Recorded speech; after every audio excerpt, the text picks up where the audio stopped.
बिस्मिल्लाहिर्रहमानिर्रहीम, अस्सलाम वालेकुम। नाजरीन, आप देख रहे हैं प्रोग्राम खबर क्या है और मैं हूं आपकी मेज़बान फरजाना सिद्दीक। नाजरीन, प्रोग्राम के पहले हिस्से में आज बात होगी आज़ाद कश्मीर के इंतखाबात की, जहां सियासी जोड़ तोड़, वफादारियों की तब्दीली और इक़्तिदार की जंग उरूज पर है। इस पर मज़ीद तफसीलात बताने के लिए हमें ज्वाइन करेंगे ब्यूरो चीफ इस्लामाबाद तारिक अजीज़, जबकि प्रोग्राम के दूसरे हिस्से में हम बात करेंगे पाकिस्तान में एक संगीन फूड सिक्योरिटी बहरान की, महंगी गंदम इंपोर्ट, पंजाब में मुमकिना शॉर्टफॉल और चावल, कपास और मकई जैसी अहम फसलों की कम पैदावार ने खतरे की घंटी बजा दी है। मजीद इस बारे में बताने के लिए हमें ज्वाइन करेंगे नुमाइंदा लाहौर नवाज संगरा, जबकि प्रोग्राम के आखिरी हिस्से में हम रुख करेंगे मुल्तान का, जहां म्यूनिसिपल कॉरपोरेशन के ज़ेर इंतज़ाम स्कूलों में अरबों रुपए की माली बेज़ाब्तियों का इंकशाफ हुआ है। सालाना ऑडिट रिपोर्ट ने बोगस अदायगियों, गैर कानूनी एजाजियों और फंड्स के संगीन गलत इस्तेमाल को बेनकाब कर दिया है। मजीद तफसीलात बताने के लिए हमें ज्वाइन करेंगे नुमाइंदा मुल्तान ज़हीर अब्बास। तो नाज़रीन, चलते हैं पहली खबर की जानिब। आज़ाद कश्मीर में इंतखाबात की आमद के साथ ही सियासी मैदान अब गर्म हो चुका है। जोड़ तोड़, इलेक्टेबल्स की वफादारियां, नई शमूलियतें और नून लीग के अंदर वजीर आज़म के उम्मीदवारों की दौड़, सब कुछ बता रहा है कि ये इलेक्शन सिर्फ वोट का नहीं है बल्कि पावर पॉलिटिक्स का मार्का है। सवाल यह है कि क्या नून लीग मजबूत उम्मीदवार के इंतखाब में कामयाब हो भी पाएगी या फिर अंदरूनी मुकाबला ही सबसे बड़ा चैलेंज बन जाएगा। आज इन्हीं पहलुओं पर बात करेंगे। हमारे साथ मौजूद हैं ब्यूरो चीफ इस्लामाबाद तारिक अजीज़।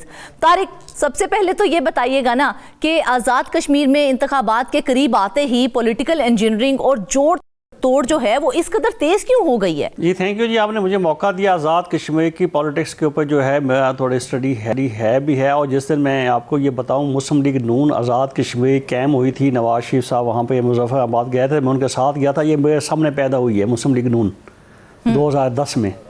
तो वहाँ से लेके आज तक की वहाँ की सियासत का मुझे थोड़ा सा अंदाज़ा होता है, इसलिए ये तेज़ हो गया। अभी हालांकि इलेक्शन 2026 जुलाई में आए, तो जोड़ तोड़ इसलिए तेज़ हो गया कि मुस्लिम लीग नून समेत तमाम पॉलिटिकल पार्टीज़ ने अपने अपनी एप्लीकेंट्स जो दरखास्तें मांग ली हैं, जो इलेक्शन लड़ना चाहते हैं कैंडिडेट से, एप्लीकेशन उन्होंने मांगी है। तो इसलिए जब एप्लीकेशन देने का जो टाइम आया है, तो एक हल्के में 2 आ गए, 3 आ गए, 4 आ गए। तो जो है फिर जब जो बंदा एप्लीकेशन देता है इलेक्शन लड़ने के लिए, तो वो अपनी लॉबी भी शुरू कर देता है। तो ये काम इसलिए तेज़ हो गया कि एप्लीकेशन अब जिन्होंने जमा कर ली हैं, तमाम कैंडिडेट से अपनी दरखास्तें जमा करा दी हैं, कौन हल्के से कौन उम्मीदवार है। अब मुस्लिम लीग नून के लिए मसाइल यहाँ पे जहाँ पे मसाइल हैं, वो 2-3 चीज़ इशू बड़े अहम हैं। एक तो जो है इस वक्त जो फ़िज़ा वहाँ बन गई थी, इससे पहले कुछ 2 हफ्ते पहले नवाज शरीफ साहब ने मॉडल टाउन लाहौर में अपनी एक मीटिंग बुलाई, जिसमें कश्मीर की क़यादत मौजूद थी वहाँ पे और GB की क़यादत मौजूद थी। तो वहाँ पे भी एक बड़ी मीटिंग हुई, तो उसमें उन्होंने पूछा कि सारा जो सूरत हाल पूछी, और जो उन्होंने एक ऐलान किया, जी मैं ख़ुद आके वहाँ कैंपेन करूँगा, वहाँ कश्मीर में आऊँगा, मैं ख़ुद कश्मीरी हूँ। इस किस्म की जज्बाती उन्होंने बातें की। कश्मीर हमारी हसास ख़ित्ता भी है और मेरे रगों में भी कश्मीरी खून है, तो मैं ख़ुद आऊँगा। तो उससे एक हौसला बढ़ गया। तो आते ही लोगों ने जनाब धड़ाधड़ मुस्लिम लीग नून में शमूलियत, एक ऐसी फ़िज़ा बन गई कि उनको लगता यही है, क्योंकि मतलब ये एक ट्रेडिशन यही रही है, जिस जो हुकूमत इस्लामाबाद में होती है तो कश्मीर भी वही हुकूमत बनती है। तो एक वो इलेक्टेबल्स के ज़हन में भी ऐसा आया कि मुस्लिम लीग नून की हुकूमत बनाने जा रही है। तो अब जाते शमूलतियाँ हो गई हैं। अब जो नए लोग शामिल हुए हैं, बड़े तकड़े लोग शामिल हुए हैं।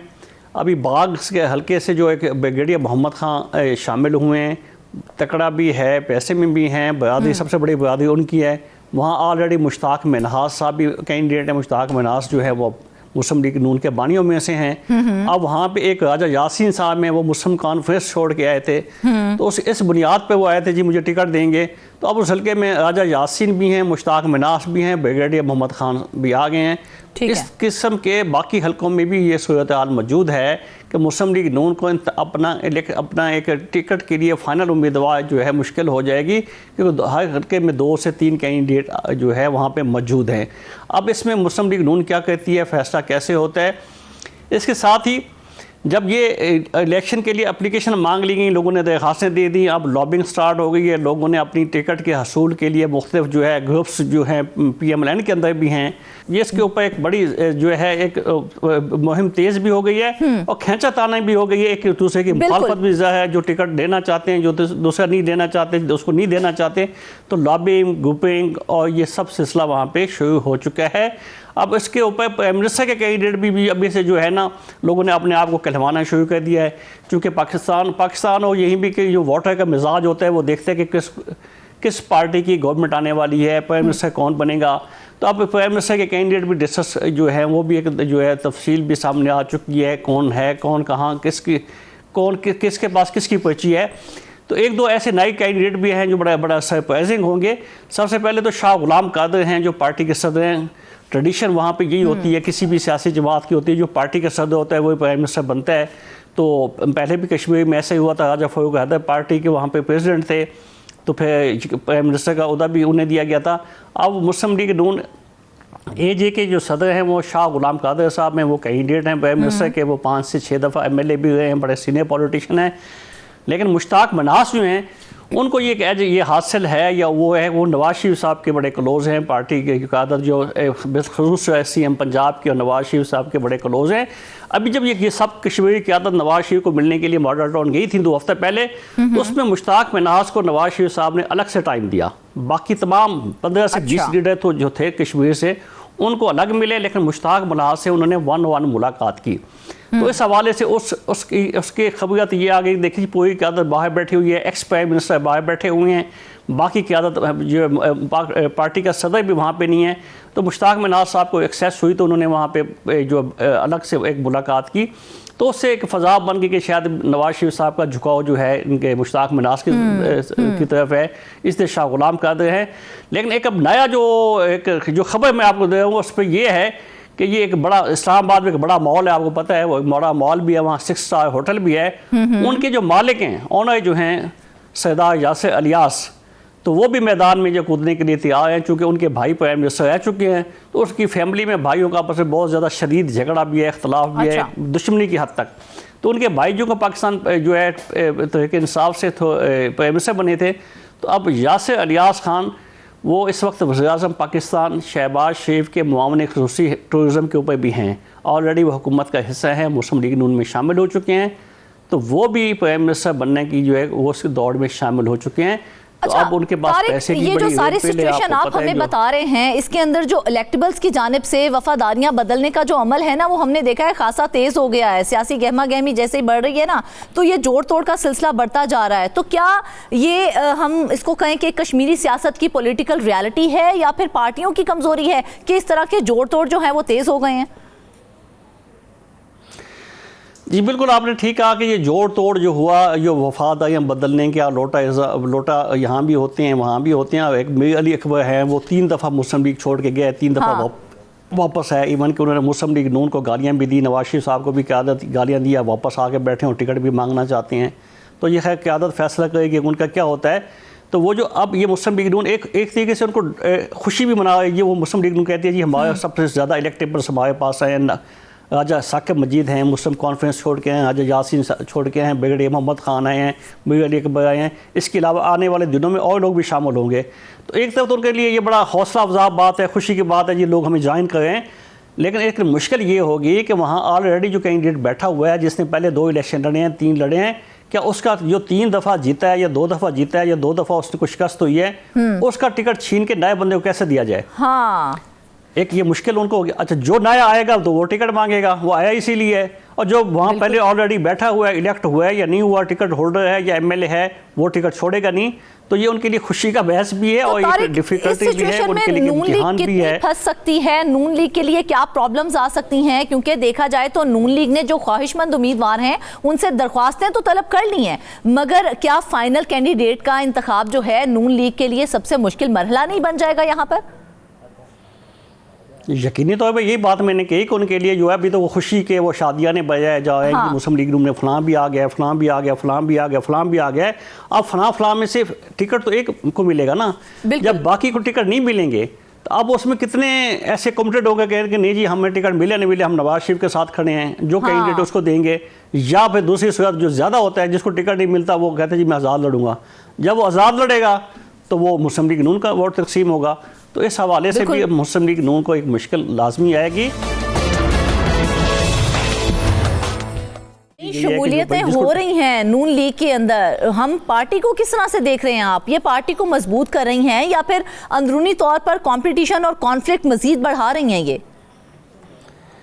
यही बात कीजिए, मैं वक्ती तौर पे तो पार्टी मजबूत हो रही है जी, हमारी पॉपुलरिटी है जी, नून लीग की पॉपुलरिटी सबसे ज़्यादा शमूलियत इसमें हुई है, ना पीपल्स पार्टी में कोई जा रहा है, ना कोई PTI में जा रहा है, ना मुस्लिम कॉन्फ्रेंस में जा रहा है। अभी तो ये खुशी का मौका है, लेकिन वही बात जो जब ये इलेक्शन नज़दीक आएंगे, हतमी कैंडिडेट का इंतखाब होगा, जो कैंडिडेट को जो टिकट मिलेगा, बाकी आज़ाद खड़े होते हैं, उसकी मुखालफत करते हैं, उसकी सपोर्ट करते हैं, तो वो एक स्टेज आएगी जहाँ के मुस्लिम लीग नून को मुश्किल का सामना यकीनी तौर पर होगा। उसके बाद प्राइम मिनिस्टर के कैंडिडेट जो हैं वो भी अपने अपने, अब जाट बड़ी बरादरी है, तो जाटों के जो हैं चौधरी तारिक फरूक कैंडिडेट हैं, राजपूतों की तरफ से मुश्ताक मिनाज कैंडिडेट हैं, शाह गुलाम कादर साहब जो हैं वो पार्टी सदर हैं, लेकिन उनकी इस तरह से कोई बरादरीज़म नहीं है, उनकी कोई बड़ी बरादरी नहीं है। तो एक बाद की स्टेज क्या है, इलेक्शन होना, कैंडिडेट का इंतखाब करना, ये अगर इन्होंने मुस्लिम लीग इन्होंने सही फैसले कर लिए, मेरिट के ऊपर फैसले दिए।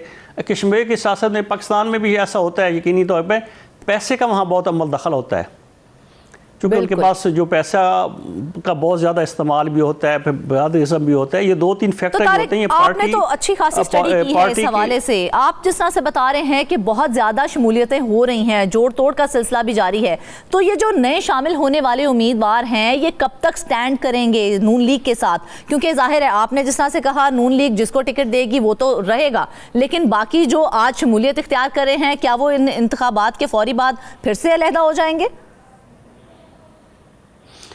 जी, ये तो वक्त आने वाला वक्त बताएगा। उनमें से जो अगर वाकई आइडियोलॉजी के साथ खड़ा है, स्ट्रॉन्ग कैंडिडेट हैं जो कि नून लीग के साथ स्टैंड करेंगे।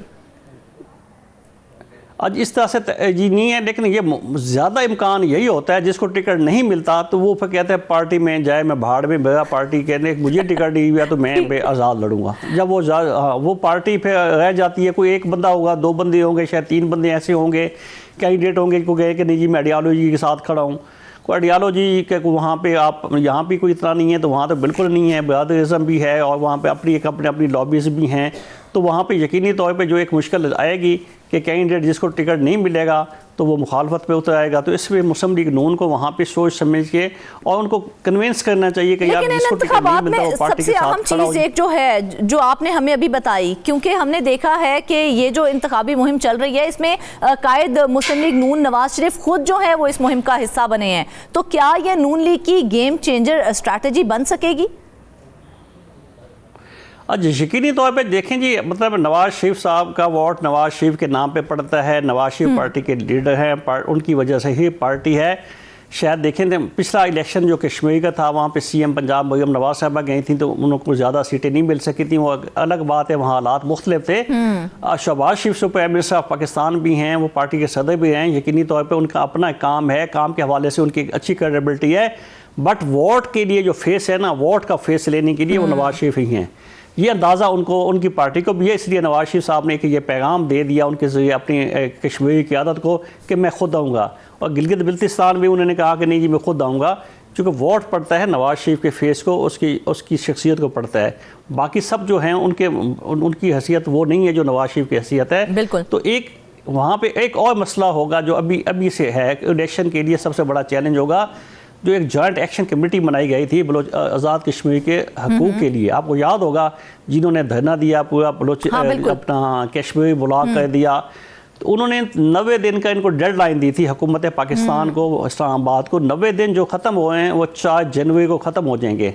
90 डेज़ का अल्टीमेटम था, 90 डेज़ ख़त्म हो रहे हैं नेक्स्ट वीक। अगर वो समझते हैं कि हमारे मुतालबात, अभी तक वो यही कहते हैं कि मुतालबात हमारे माने नहीं गए, तस्लीम नहीं किए गए, तो हम दोबारा बैठ जाएंगे उसी तरह जिस तरह पहले बैठे थे। अगर जॉइंट एक्शन कमेटी जो है उसके मुतालबात नहीं माने जाते, वहाँ बैठ जाती है, और अगर वो इलेक्शन का हिस्सा बनते हैं, इस अमल में आते हैं, तो फिर तमाम पोलिटिकल पार्टीज़ की उनके सामने कोई हैसियत नहीं है। आम आदमी जो है जॉइंट एक्शन कमेटी के साथ है, तो ये सियासी जमातें सानवी हैसियत रखती हैं, नंबर 1 वो होंगे। अब 4 जनवरी को वो बैठती हैं, कितने दिन के लिए बैठती हैं, और हुकूमत पाकिस्तान इस्लामाबाद उनके मुतालबात के लिए ये कितने माने जाते हैं, नहीं माने जाते, चूँकि उनका सबसे बड़ा मुतालबा है ये जो मुहाजिरीन की सीटें ख़त्म की जाएँ, और ये ख़त्म करना नहीं चाहते। जो असेंबली मौजूदा बैठी है, सेटअप है, वो बिल्कुल इसको ख़त्म नहीं करना चाहते। सबसे बाकी इशूज़ रिजॉल्व हो सकते हैं, उनकी बिजली का इशू है, महंगाई का इशू है, बाकी चीज़ें हैं, फ़ंड्स का इशू है, लेकिन महाजरीन की सीटें ख़त्म नहीं की जा सकती। अच्छा तारिक, आपकी डीप स्टडी इस हवाले से क्या कहती है कि नून लीग की जानिब से वज़ीर आज़म आज़ाद कश्मीर के लिए मजबूत उम्मीदवार आखिर कौन हो सकता है, और क्या मुश्ताक मिन्हास इस दौर में अब भी फ्रंट रनर ही हैं? जी, मुश्ताक मिन्हास का बिल्कुल यकीनी तौर पे वो पार्टी के बानियों में से हैं, पार्टी बनाने वालों में से शामिल हैं। नवाज़ शरीफ को कन्वेंस करने वालों में वो आजम मुश्ताक मिन्हास साहब हैं कि जनाब वो ये यहाँ पे मुस्लिम लीग होनी चाहिए। आजम फ़ारूक हैदर साहब भी हैं, लेकिन जो एक ट्रेडिशन है वो पार्टी के सदर जो हैं वो शाह गुलाम कादर हैं। तो ये मैच बड़ा मुश्किल होगा कि शाह गुलाम कादर चूँकि पार्टी के सदर भी हैं, लीडर ऑफ अपोजिशन भी हैं, और ये भी होता है कि लीडर ऑफ अपोजिशन जो इस असम्बली में होता है नेक्स्ट प्राइम मिनिस्टर उसको समझा जाता है। तो शाह गुलाम कादर साहब, लेकिन बहुत से नाम सामने आ गए हैं, ये क्राउडिंग नहीं हो रही है नून लीग के अंदर वज़ीर आज़म की दौड़ के लिए? जी, मुझे ये लगता है कि इसमें कोई सरप्राइज़ भी दिया जा सकता है कि जो बड़े नाम अगर ज़्यादा खिचड़ी बन गई और ज़्यादा कोई लड़ाई की और कोई इस तरह से हुआ तो कोई नया नाम भी आ सकता है। और चूँकि यकीनी तौर पर कश्मीर एक हसास इलाका है, तो उसके ऊपर हमारे मुख्तलिफ हल्कों की भी इनपुट लाजमी होगी, उनकी ओपिनियन लाजमी होगी। बिल्कुल ऐसे ही है, और इसके इंतखाबात भी बहुत ज़्यादा अहमियत के हामिल है। तारिक, एक आखिरी सवाल का जवाब दे दीजिए। नून लीग का कश्मीर के लिए जो नया पार्टी मंशूर है ना, उसके अंदर दानिश स्कूल्स शामिल हैं, कैंसर अस्पताल शामिल है और लैपटॉप स्कीम शामिल है। ये मंशूर इन इंतखाबात में कितना नून लीग का साथ देगा, बताइएगा इस हवाले से।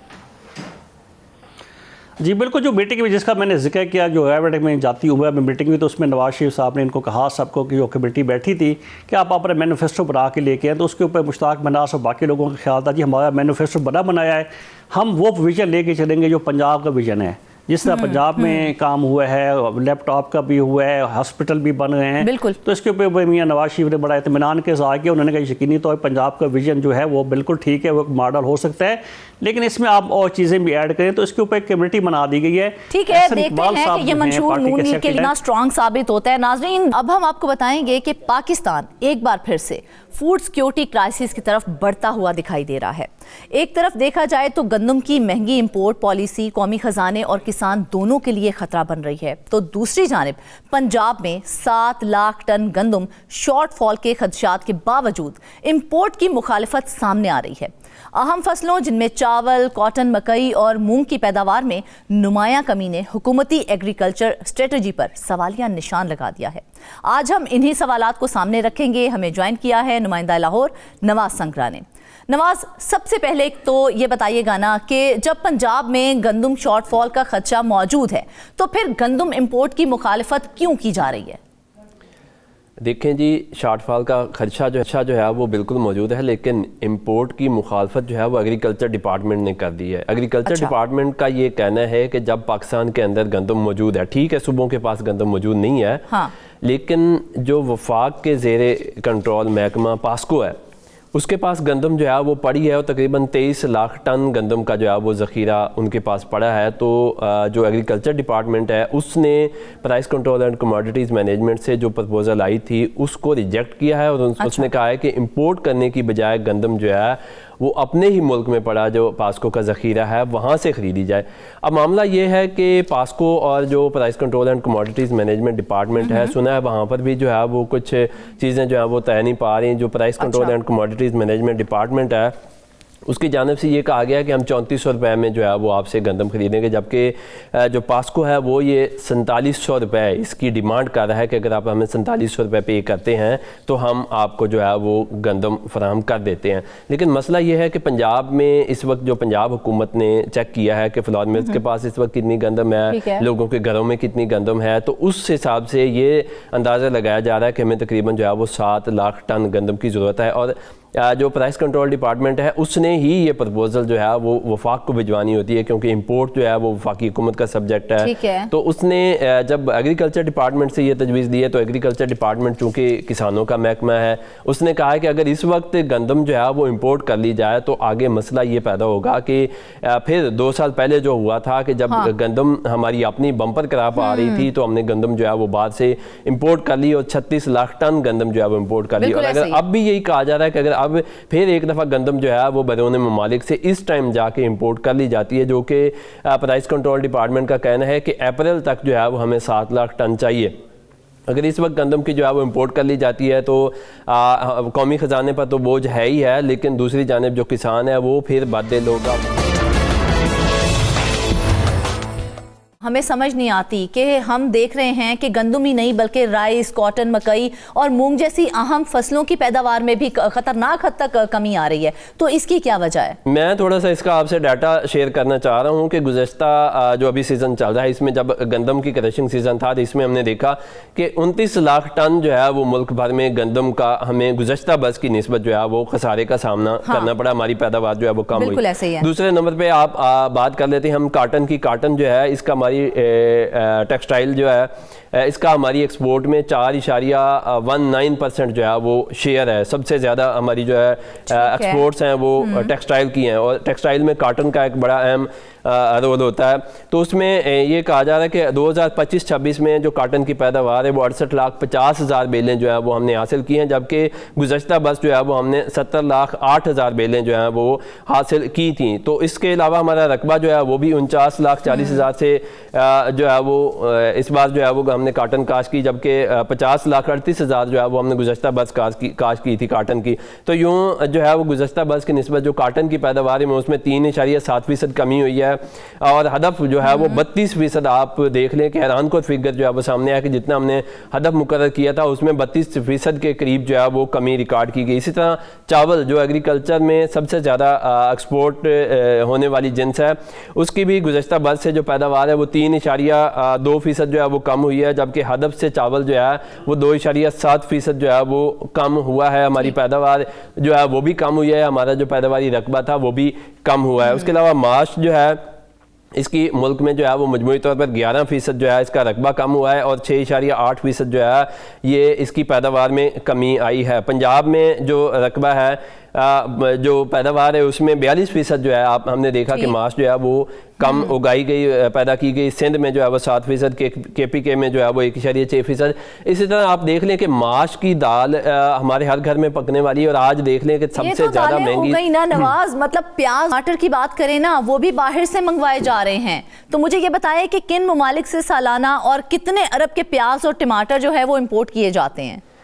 अच्छा, हम सबसे पहले अगर टमाटर की बात कर लें तो टमाटर जो है ये हम 26 अरब 40 करोड़ रुपए का मुख्तलिफ ममालिक से जो है वो सालाना इम्पोर्ट कर रहे हैं। ये एक बड़े ज़रीब मुल्क का ये हाल है कि 26 अरब के आप सालाना टमाटर इम्पोर्ट कर रहे हैं और 16 अरब रुपए के आप सालाना जो है वो प्याज इम्पोर्ट कर रहे हैं। इस हवाले से पंजाब का जो एग्रीकल्चर डिपार्टमेंट है उसने कोशिश भी की है।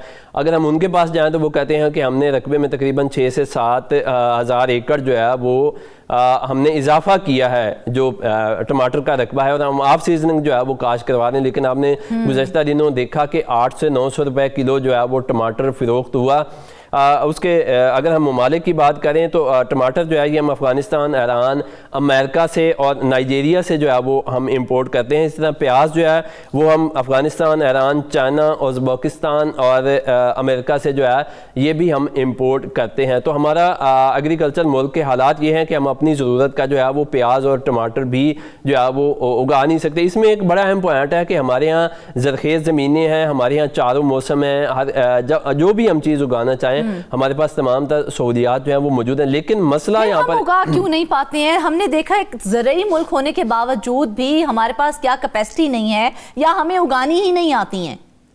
कैपेसिटी भी है और उगानी भी आती है। मसला सिर्फ जो है वो पॉलिसीज़ का फुकदान है कि हम जामिया जो है वो पॉलिसी नहीं बना सकते, और हम जो मॉडर्न एग्रीकल्चर है उसकी तरफ अभी तक जो है वो नहीं जा सके। हमारा काश्तकार जो है वो वही भेड़ चाल, वही सेम जो फसलें हैं वही उगाए जा रहा है। जो कैश क्रॉप्स हैं उसका फोकस जो है वो कभी गंदम पर तो कभी गन्ने पर या चावल पर, मकई पर या काटन पर, उन्हीं चीज़ों की तरफ है जो हमारी बेसिक नेसेसिटीज़ हैं, जिनकी वजह से फूड सिक्योरिटी का इशू जो है वो ज़्यादा हमें दिखाई दे रहा है। हमने तो एग्रीकल्चर मुल्क हैं, दुनिया के बड़े एग्रीकल्चर ममालिक में हमारा शुमार होता है। हमें तो चाहिए था कि ज़्यादा से ज़्यादा फसलें उगाकर हम एक्सपोर्ट्स करते, मुल्क को जो है वो उसका फ़ायदा होता है। बिल्कुल ऐसे ही है जिस तरह से हमारी आबादी बढ़ती जा रही है नवाज, तो बढ़ती हुई आबादी के मुकाबले में क्या हमारी एग्रीकल्चरल प्लानिंग मुस्तकबिल की ज़रूरियात पूरी कर पा रही है? बज़ाहिर तो ऐसा लग रहा है कि नहीं कर पा रही। वफाकी वज़ीर साहब खुद कह रहे थे कि नेशनल सिक्योरिटी से बड़ा मसला जो है वो फूड सिक्योरिटी इस वक्त जो है वो बनता जा रहा है। तो क्या हुकूमत के पास कोई वाज़े long term food security plan मौजूद नहीं है, या फिर फैसले जो भी किए जा रहे हैं वो वक्ती दबाव के तहत किए जा रहे हैं? अभी तो फिलहाल यही नज़र आ रहा है कि कोई प्लान जो है वो वाज़ेह नहीं है। वफाक जो है वो भी काफ़ी एक्टिव है, काफ़ी जो है वो लॉन्च दिए जा रहे हैं, बड़े बड़े दावे किए जा रहे हैं कि हम एग्रीकल्चर जो है उसको प्रमोट करने जा रहे हैं, उसमें बेहतरी लाने। पंजाब हुकूमत जो है वो भी कई दावे कर रही है कि हमने वो काम कर दिए हैं जो 75-76 सालों में पंजाब की ज़राअत में नहीं हुए।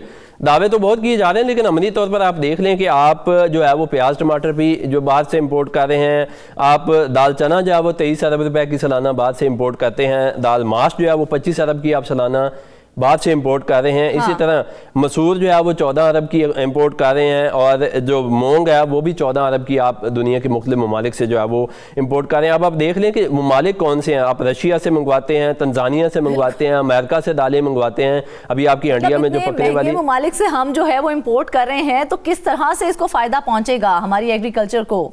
देखिए, हमें ये जो रूटीन की फसलें हैं ना, वो उनकी पैदावार भी बढ़ानी। फैक्टर बस एक ही है कि हमारी पैदावार जो है वो नहीं बढ़ रही, हमारे यहाँ अच्छे बीज जो है वो नहीं लाए जा रहे। हम तो किसान को फैसिलिटेट कर रहे हैं, लेकिन किसान तो अभी भी शिकायत कर रहा है कि उसे ना मुनासिब सपोर्ट प्राइस मिलती है, ना बरवक्त खाद मिलती है, और ना ही पानी मिलता है। तो ऐसे में वो ज्यादा पैदावार कैसे देगा? देखें, किसान भी शिकायत कर रहा है, और ओवरऑल एग्रीकल्चर का हाल भी कोई अच्छा नहीं है। ना एग्रीकल्चर का हाल अच्छा है, ना किसान का हाल अच्छा है। लेकिन अगर अच्छे हैं तो वो हुकूमती दावे हैं, वो वफाक के हों या पंजाब के हों, दावे तो बहुत किए जा रहे हैं कि हम एग्रीकल्चर के लिए बहुत काम कर रहे हैं। लेकिन जिस तरह जो किसान रहनुमा है वो भी यही कहते हैं, वफाकी वजीर भी यही कह रहे हैं कि मसला अब जो है वो फूड सिक्योरिटी का बनता जा रहा है। अगर आपने इन तो क्या ये कहना फिर दुरुस्त होगा नवाज के हमारी इंपोर्ट बेस्ड अप्रोच जो है उसने मुकामी ज़राअत को कमज़ोर कर दिया है? इंपोर्ट बेस अप्रोच तो आप कह सकते हैं, लेकिन इंपोर्ट जो है अगर उससे जाने उस वहाँ तक जाना हमें जो है वो मजबूरी लग रहा है। जब हमारी अपनी पैदावार नहीं है तो हुकूमत की यह जिम्मेदारी है कि लोगों को जो है उसने खाना खिलाना है। क्योंकि किसान जो है वो चीज़ उगा नहीं रहा है, वो बेसिक क्रॉप्स के ऊपर ही चल रहा है, तो फिर किसान किस तरह से हुकूमत को इल्ज़ाम दे सकता है? आप ये बात आपकी बिल्कुल ठीक है कि किसान जिस तरह किसान को चाहिए था कि वो चीज़ों को इम्प्रूव करता, वो बेहतरी की तरफ जाता, एजुकेशन लेके जो है वो इन चीज़ों की तरफ जाता, लेकिन उस तरफ नहीं जा रहा। अभी आप देख लें कि हमारे जो एग्री ग्रेजुएट्स हैं वो भी मार्केट में रुल रहे हैं। इस गवर्नमेंट ने एग्री ग्रेजुएट्स जो है उसको 60,000 रुपये माहाना पर जो है वो इंटर्नशिप पे रखा है। तो मसला यही है कि जो हमारे पढ़े लिखे लोग हैं वो उस तरफ जा नहीं रहे, जो बेहतरी की जानिब। ने तो बढ़ती हुई आबादी के जो ज़रूरियात हैं उसको तो किसी तरह से पूरा करना है ना, क्योंकि फिर अवाम जो है फिर वो चीखेगी कि हुकूमत हमारा कुछ पूरा नहीं कर पा रही है। अगर किसान ही नहीं उगाएंगे तो फिर हम किसको मुर्दे इल्ज़ाम ठहराएंगे? इस पॉइंट पे मेरा थोड़ा सा इख्तलाफ ये है कि हुकूमत, आपकी बात बिल्कुल ठीक है, हुकूमत की जिम्मेदारी है कि हुकूमत ने लोगों को जो है वो खाना खिलाना है, लेकिन बात यह है कि ज़राअत को बेहतर करना, हुकूमत अगर अच्छी पॉलिसियाँ देती है, किसान को मोटिवेट करती है, तो यकीनन किसान तो फ़ायदे की तरफ जाएगा। लेकिन अभी तक कोई ऐसा सीन नज़र नहीं आ रहा कि इस तरह किसान को जो है वो मोटिवेट किया जाए कि आप इस तरफ आएँ, आप भी पैसे कमाएं, मुल्क को भी इस चीज़ का जो है वो फायदा हो। इस हवाले से हमने अपना एक पहले भी काफ़ी शोज़ कर चुके हैं कि बेसिक क्रॉप की तरफ ही रहता है हमारा किसान दालों की तरफ नहीं जाता है, जिसमें थोड़ी सी टेक्निकलिटीज यूज होती हैं। हमारा किसान उस फसल को उगाता ही नहीं है, तो जब वो उगाएगा ही नहीं तो फिर बात वही आ जाती है कि हुकूमत ने तो पूरा करना है, वो किसान को किस तरह से फैसिलिटेट कर भी देगा। तो अगर किसान उस तरफ नहीं जाएगा तो फिर इसका क्या हल है? अच्छा, दुनिया भर में एक जामिया जो है वो मनसूबा बंदी होती है, जो है ज़मीनों का वसाइल टेस्ट किया जाता है, अपनी जो ज़रूरियात हैं एग्रीकल्चर से, जो इजनास की ज़रूरत है उस चीज़ को देखा जाता है, फिर उस लिहाज से जो है वो फसलें उगाई जाती हैं ताकि हम जो है वो ख़ुद कफ़ील हों खाने पीने की चीज़ों में। लेकिन यहाँ ऐसे हालात जो है वो बिल्कुल नज़र नहीं आते। दावे जो हैं वो तो बहुत किए जाते हैं बंद कमरों में बैठ कर, लेकिन अमली तौर पर किसान जो है वो भी बेशक इस चीज़ का जिम्मेदार है, लेकिन बेसिक इंफ्रास्ट्रक्चर जो है वो मौजूद नहीं है। अब किसान जो है उसको ये लगता है कि कैश क्रॉप्स उगाऊंगा, गन्ना जो है वो ईजिली जो है वो मेरे तक पहुँचा सकूँगा, चावल या मकई का जो आटी है वो उसकी ज़मीन में अपनी जगह है। मुझे सिर्फ आखिर में ये बताइएगा कि क्या इस वक्त हमें एग्रीकल्चरल रिफॉर्म्स करने की ज़रूरत है ताकि पाकिस्तान मुस्तकबिल में मुकम्मल तौर पर फूड इंपोर्ट कंट्री ना बन जाए? रिफॉर्म्स की ज़रूरत भी है और ये गवर्नमेंट जो है ये बहुत ज़्यादा रिफॉर्म्स कर भी रही है, लेकिन अभी तक जो सूरत हाल है, अगर हम इन गुज़श्ता 2 बरसों की हालात देखें जो इस गवर्नमेंट के हैं, तो अभी तक कोई खातिर खा नतायज जो है वो सामने नहीं आ सकी। इस पर जो हुक्मरान है वो खुद मायूसी का इजहार कर रहे हैं कि हमारी 8-9 अरब की एग्रीकल्चर की एक्सपोर्ट हैं, उतनी हमारी इंपोर्ट है, तो हमने जो एक्सपोर्ट है उनमें इजाफा करना है, इंपोर्ट्स जो हैं वो हमने कम करनी है। लेकिन बिल्कुल नाज़रीन, देखा जाए ये सारी सूरत हाल सामने है। सवाल सिर्फ गंदम का नहीं है, सवाल पाकिस्तान की फूड सिक्योरिटी और सर्वाइवल का है। अगर बढ़ती आबादी, कम होती पैदावार और गैर वाज़ेह पॉलिसीज पर आज संजीदगी से तवज्जो ना दी गई तो कल ये बहरान हमारी मईशत और सलामती दोनों के लिए बड़ा खतरा बन सकता है। वापस आएंगे ब्रेक के बाद। वेलकम बैक नाजरीन। अब हम आपको बताएंगे कि मुल्तान में म्यूनिसिपल कॉरपोरेशन के ज़ेर इंतज़ाम सरकारी स्कूलों में सामने आने वाली ऑडिट रिपोर्ट ने तालीम के शोबे में संगीन फाइनेंशियल मिसमैनेजमेंट को बेनकाब कर दिया है। बोगस इखराजात, रिटायर मुलाजमीन को करोड़ों की अदायगियां और किराया वसूल ना होने जैसे इंकशाफात ने एक बड़ा सवाल खड़ा कर दिया है कि क्या बच्चों की तालीम के नाम पर कौमी खजाने के साथ खिलवाड़ हो रहा है। आज हम इन्हीं हकाइक पर बात करेंगे। हमारे साथ मौजूद हैं नुमाइंदा मुल्तान ज़हीर।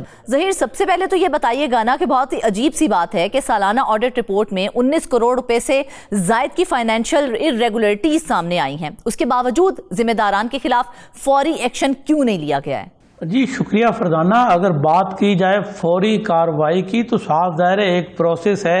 अभी ये जो सालाना ऑडिट हुआ था, 4 रुकनी ऑडिट टीम थी जिसने ये तमाम तर ऑडिट जो है वो किया है। मुल्तान में अगर म्यूनिसिपल कॉरपोरेशन के स्कूलों की बात की जाए तो प्राइमरी और मिडिल तक के जो हैं वो 54 स्कूल हैं जो कि म्यूनिसिपल कॉरपोरेशन के ज़ेर इंतज़ाम चलाए जाते हैं। अब इन स्कूलों में बड़े पैमाने पर संगीन बेज़ाब्तियों का इंकशाफ हुआ है। 4 रुकनी ऑडिट टीम ने जो अपनी रिपोर्ट जारी की है उसके मुताबिक मजमूई तौर पर 19 करोड़ रुपए से जायद का नुकसान जो है वो कौमी खजाने को पहुंचाया गया है। अगर इसकी तफसील में जाए तो तफसील इस तरह से है कि बोगस बकाया जाहिर करके 65 रिटायर मुलाजमीन है जिनको 11 करोड़ 44 लाख रुपए की गैर कानूनी अदायगी की गई है। इसी तरह अगर बात की जाए, इनका कदीराबाद में एक सरकारी स्कूल है जिसको एक समाजी तंजीम को 15 साल लीज पर दिया गया था। 2008 में ये स्कूल जो है वो लीज पर दिया गया था। 2023 तक जो है वो किराया वसूल किया जाता रहा। 2023 में लीज की मुद्दत जो है वो मुकम्मल हो गई थी, लेकिन उसके बावजूद इस स्कूल को खाली नहीं करवाया जा सका। 2 साल से किराए भी जो है वो वसूल नहीं किए जा सके। अच्छा। सालाना किराया जो बनता था वो 29 लाख रुपए बनता था। 2 साल की अगर बात की जाए तो 2 लाख में किरायों की अदम वसूली से 58 लाख रुपए का नुकसान पहुंचा है। यहाँ पर आपको एक और बात भी बताऊं कि एक तरफ जो इनका सरकारी स्कूल है उसका कब्जा वागुजार, एक तरह से कब्जा ही है ना, सावधार लीज जो है लीज की मुद्दत खत्म होगी, उसको वागुजार अभी तक नहीं करवाया जा सका। तो दूसरी जानब इनके 10 स्कूल ऐसे हैं जो कि 2021 से 2025 तक किराए की बिल्डिंग्स में जो है वो अपनी जिम्मेदारियां सरंजाम वहां पर दी जाती रहीं। तो अंदाजा करें कि एक तरफ स्कूल की जो बिल्डिंग है वो समाजी तंजीम से खाली नहीं करवाई जा सकी, उससे नुकसान हुआ। दूसरी जानब जिन स्कूलों का रेंट पे वो हासिल की गई इमारत साजर, उनका किराया भी कौमी खजाने से अदा किया जाता रहा। अगर इस तरह किया जाता कि स्कूल में किसी एक स्कूल को जो है वो चलाया जाता तो उससे कौमी खजाने को काफी हद तक बचत हो सकती थी। पता नहीं ये जिम्मेदारान जो है वो कौन सी मस्ती में है। हमने देखा है कि मौतली के दौरान भी 16 मुलाजमीन को स्पेशल अलाउंस दिया गया है। तो क्या ऑडिट रूल्स और फाइनेंस रूल्स की ये खुल्लम खुला खिलाफ वर्जी नहीं है? जी अगर देखा जाए तो ये खुला मुखुला खिलाफ वर्जी है कवानीन की, मगर होता क्या है कि जब भी फ़ायदा उठाना होता है तो जितने भी मुलाजमीन होते हैं, अफरान होते हैं, वो सब यकजा हो जाते हैं, इकट्ठे होकर सारा फ़ायदा उठाते हैं। अगर हम माजी की बात करें तो जिस तरह डिस्ट्रिक्ट एजुकेशन अथॉरिटीज़ में मामला सामने आया था कि 17 करोड़ रुपए के अलाउंसेज 4 अजला जो मुल्तान डिवीजन के हैं वहाँ पर बेदातियाँ सामने आई थी। तो जब ये साबित हुआ कि गैर कानूनी तौर पर अलाउंसेज जो हैं वो महकमा तालीम के मुलाजमीन ने लिए हैं, तो उसके बाद उनकी तनख्वाहों से कटौती का सिलसिला शुरू हो गया था। अच्छा। अब अगर ये साबित होता है, क्योंकि अभी जो है वो महकमा ऑडिट जनूबी पंजाब में ये मामला जो है दोबारा से ज़ेरे गौर है। इनको जो बुलाया जा रहा है, जितने भी मुलव्वस मुलाजमीन हैं, वो अगर रिकॉर्ड फ्राहम नहीं कर पाते कि जितनी भी अदायगियाँ उनको की गई हैं वो कानूनी हैं। अगर वो गैर कानूनी साबित स्टेज पे होती हैं तो उनसे भी उनकी जो माहाना पेंशन उन्हें अदा की जाती है, जो रिटायर मुलाजमीन है तो वहाँ से कटौती होगी, जो हाजिर सर्विस मुलाजमीन है तो उनकी तनख्वाहों से कटौती की जाएगी।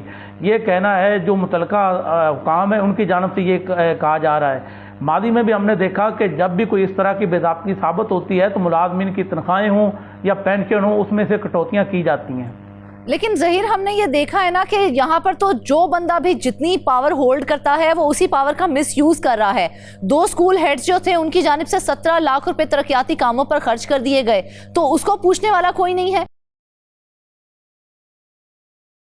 अंदाज़ा करें कि ये जो 2 स्कूलों की आपने मिसाल दी कि ये मुतलका जो डीडीओ हैं उनकी इजाज़त दरकार होती है, मगर यहाँ पर इन्होंने किसी तरह की इजाज़त भी नहीं ली और सिर्फ अपने चहेते ठेकेदार को नवाजने के लिए और अपना मुबैना तौर पर कमीशन खड़ा करने के लिए तामीराती काम थे जो स्कूलों में वो शुरू करवा दिए, जिसकी आर्डर हुकाम ने भी निशानदेही की है और उन्होंने दोनों जो स्कूलों के सरबराह हैं उनके खिलाफ कार्रवाई की सिफारिश करते हुए रिकवरी की भी सिफारिश की है। ये तो 2 स्कूलों के हेड्स की बात थी ना। 52 स्कूलों में हमने देखा है कि काबिल रसाई ढांचे के नाम पर ही सिर्फ 36 लाख के मशकूक इखराजात किए गए हैं। तो क्या उन कामों की फिजिकल वेरिफिकेशन जो होती है वो करवाई गई थी? जी यही है ना कि जो वेरिफिकेशन करने वाले हैं वो भी इनके अपने लोग ही हैं। जब ये सारा सिस्टम ही यकजा हो जाता है तो उस सूरत में पकड़ाई तो बड़ी सारे यानी कि मिलके एक दूसरे की वेरिफिकेशन कर रहे होते हैं, सब एक दूसरे को वेरीफाई कर देते हैं। साफ जाहिर है जब सबका मुफाद यकजा है, एक जैसा मुफाद है, सभी ने अपना मुबैना तौर पर कमीशन खड़ा करना है, तो साफ जाहिर उन्होंने एक दूसरे को क्लीन चिट भी देनी है, एक दूसरे को सपोर्ट भी करना है। यहाँ पर तकरीबन कोई 794 केसेस ऐसे भी थे जिसमें मुख्तलिफ नौइयत के अखराजात किए गए, तो उसके लिए ज़रूरी था कि जितनी भी अदायगियाँ हैं वो क्रॉस चेक के जरिए होती, मगर यहाँ पर हुआ क्या कि यहाँ पर कैश की सूरत में अदायगियाँ की गई। अच्छा। जब कैश की सूरत में अदायगियाँ की जाती हैं तो वो सारा मामला मशकूक होता है, क्योंकि साफ ज़ाहिर काम हुआ नहीं होता। किसी ने कहा कि हमने जी स्कूल का पेंट वर्क करना है, किसी ने कहा जी हमने डेस्क जो है वो नए खरीदने हैं, किसी ने स्टेशनरी के नाम पर जो है वो मुबैना तौर पर कैश की सूरत में जो रकम थी वो वसूल की। तो ज़हीर ये सारी पेमेंट्स जो होती हैं ये तो ट्रांसपेरेंट होनी चाहिए ना। तो फिर इस तरह की जो कैश पेमेंट्स की गई हैं ये तो ट्रांसपेरेंसी के ऊपर बहुत बड़ा सवालिया निशान है। जी बिल्कुल सवालिया निशान है। तो आर्डर हुकाम की जानब से भी निशानदेही की गई है और जो मुतलका डिप्टी डायरेक्टर हैं एजुकेशन म्यूनसिपल स्कूल कॉरपोरेशन की, तो उनको भी यही कहा गया है कि आप जितनी भी बेज़ाब्तियाँ हैं उसकी मॉनिटरिंग करें और वो तमाम जो जिम्मेदार हैं उनके खिलाफ एक्शन लिया जाए। अब ये महकमा आर्डर जनूबी पंजाब में ये मामला जो है वो अब चल रहा है। देखते हैं कि 13 जनवरी को क्या रिकॉर्ड जो है वो पेश किया जाता है। अगर मुतलका रिकॉर्ड पेश ना कर सके ये जो मुलाजमीन है तो साफ ज़ाहिर है इनके खिलाफ सख्त एक्शन लिया जाएगा। रिकवरी को भी यकीनी बनाया जाएगा। अच्छा, जिस तरह से ज़हीर आप बता रहे हैं कि ऑडिट हुकाम ने हस्बे रिवायत हम देख रहे हैं कि कार्रवाई की सिफारिश तो कर ही दी है, मगर क्या ये केसेस जो हैं ये माजी की तरह फाइलों में दब कर रह जाएंगे या वाकई ही अब हम एक्सपेक्ट करें कि अब अकाउंटेबिलिटी होगी? नहीं, माजी में भी हमने देखा कि जब भी कोई गैर कानूनी तौर पर अलाउंसेस हासिल किए जाते हैं या बोगस अखराजात जो है वो साबित हो जाते हैं, तो चाहे वो आर्डर हुकाम की तरफ से निशानदेही की गई हो, चाहे वो एंटी करप्शन में मामला चल रहा हो, तो उसकी रिकवरी को यकीनी बनाया जाता है। साफ ज़ाहिर है कौमी ख़जाने को जो नुकसान पहुँचाने वाले अनासर हैं उनके खिलाफ एक्शन लिया जाता है, उन्हें नौकरियों से मुअत्तल किया जाता है। बाज़ सूरतों में हमने देखा कि कई मुलाजमीन को नौकरियों से हाथ भी धोना पड़ता है। साफ ज़ाहिर है कौमी ख़जाने को मुसलसल लूटने वाले जो हैं उनको फिर नौकरियों से निकाल दिया जाता है। तो रिकवरी जो है उसको यकीनी बनाने के लिए ना सिर्फ आर्डर हुकाम की जानिब से निशानदेही की जाती है, साथ साथ जो जब ये मामला एंटी करप्शन में किसी नोयत पे जाता है, किसी स्टेज पे जाता है, तो वहाँ पर भी रिकवरी को यकीनी बनाया जाता है। ताकि कौमी खजाने को ज़हीर रिकवरी के लिए क्या लाया अमल इख्तियार किया जाएगा? क्योंकि रिटायरमेंट के बाद छुट्टियों के दौरान हमने देखा है कि अलाउंसेस भी दिए जा रहे हैं, अदायगियाँ भी की जा रही हैं, तो रिकवरी का क्या मैकेनिज्म इख्तियार किया जाएगा?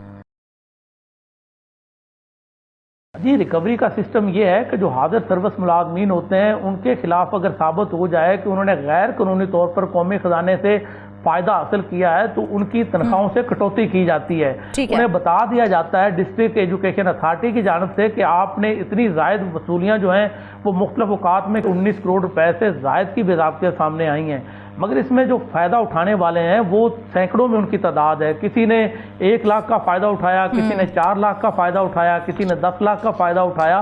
तो साफ ज़ाहिर है हर किसी के हिस्से में एक जैसी रकम नहीं आई। जितना जिसका दाव लगा उतना उसने कौमी खजाने को अपने हिसाब से लूटने की कोशिश की, अपनी जेब में भरने की कोशिश की।